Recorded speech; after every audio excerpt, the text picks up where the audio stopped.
Hi, hello, dear friends. Welcome back to the another video of our YouTube channel.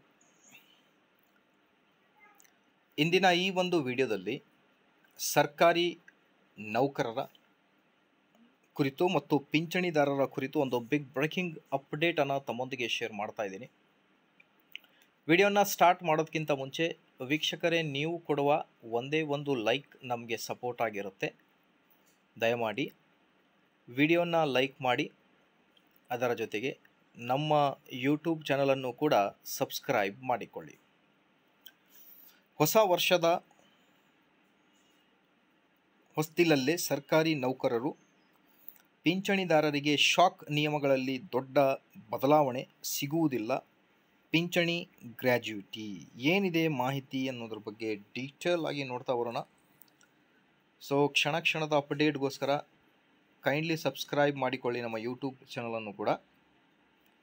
ವೀಕ್ಷಕರೇ, ಕೇಂದ್ರ ಸರ್ಕಾರಿ ನೌಕರರಿಗೆ ಮಾಸಿಕ ವೇತನ ಎಷ್ಟು ಮುಖ್ಯವೋ ಪಿಂಚಣಿ ಮತ್ತು ಗ್ರ್ಯಾಚ್ಯುಟಿಯು ಅಷ್ಟೇ ಮುಖ್ಯ.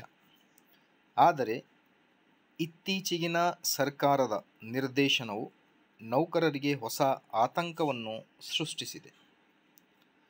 ನೌಕರನು ನಿಯಮಗಳನ್ನು ಉಲ್ಲಂಘಿಸಿದರೆ ಅಥವಾ ತನ್ನ ಕರ್ತವ್ಯಗಳಲ್ಲಿ ನಿರ್ಲಕ್ಷ್ಯ ವಹಿಸಿದರೆ ಪಿಂಚಣಿ ಮತ್ತು ಗ್ರ್ಯಾಚ್ಯುಟಿ ಪ್ರಯೋಜನ ಕೈತಪ್ಪಿ ಹೋಗುವುದು. 8ನೇ ವೇತನ ಆಯೋಗಕ್ಕಾಗಿ ಕಾಯುತ್ತಿರುವ ಉದ್ಯೋಗಿಗಳಿಗೆ ಈ ಎಚ್ಚರಿಕೆ ಮುಖ್ಯವಾಗಿದೆ ಅಂತ ಹೇಳ್ತಾ ಇದ್ದಾರೆ. ನಿವೃತ್ತಿಯ ನಂತರ ಪಿಂಚಣಿ ಮತ್ತು ಗ್ರ್ಯಾಚ್ಯುಟಿ ಪಡೆದ ನಂತರ ಯಾವುದೇ ತಪ್ಪು ಕಂಡುಬಂದಿಲ್ಲ. ಅವರ ಪಿಂಚಣಿ ಅಥವಾ ಗ್ರ್ಯಾಚ್ಯುಟಿಯ ಪೂರ್ಣ ಅಥವಾ ಭಾಗಶಃ ಮೊತ್ತವನ್ನು ಹಿಂಪಡೆಯಬಹುದು ಎಂದು ಕೇಂದ್ರ ಸರ್ಕಾರ ಹೊಸ ಆದೇಶವನ್ನು ಹೊರಡಿಸಿದೆ ಅಂತ ಹೇಳ್ತಾ ಇದ್ದಾರೆ. ಕರ್ತವ್ಯದಲ್ಲಿರುವಾಗ ಇಲಾಖಾ ಅಥವಾ ನ್ಯಾಯಾಂಗ ವಿಚಾರಣೆಯಲ್ಲಿ ಉದ್ಯೋಗಿ ತಪ್ಪಿತಸ್ಥರೆಂದು ಕಂಡುಬಂದರೆ ಪಿಂಚಣಿ ಮತ್ತು ಗ್ರ್ಯಾಚ್ಯುಟಿ ಪಾವತಿಗಳ ಬಗ್ಗೆ ಸರಿಯಾದ ನಿರ್ಧಾರವನ್ನು ಖಚಿತಪಡಿಸಿಕೊಳ್ಳಲು ಸಂಬಂಧಿತ ಅಧಿಕಾರಿಗಳಿಗೆ ತಿಳಿಸಬೇಕು ಅನ್ನೋದರ ಬಗ್ಗೆ ಮಾಹಿತಿಯಾಗಿರುತ್ತೆ ವೀಕ್ಷಕರೇ. ಸೊ ನಮ್ಮ ರಾಜ್ಯ ಸರ್ಕಾರಿ ನೌಕರರಿಗೂ ಕೂಡ ಆದಷ್ಟು ಬೇಗ 2025 ಜನವರಿ ತಿಂಗಳ ವರ್ಷಕ್ಕೆ 2 ಬಾರಿ ಡಿ ಎಯನ್ನು ನೀಡ್ತಾರೆ. ಅದರ ಪ್ರಕಾರ ಜನವರಿಯ ಡಿ ಎ ಮಾರ್ಚ್ ವೇಳೆಗೆ ಅಪ್ಡೇಟ್ ಆಗ್ಬೋದು.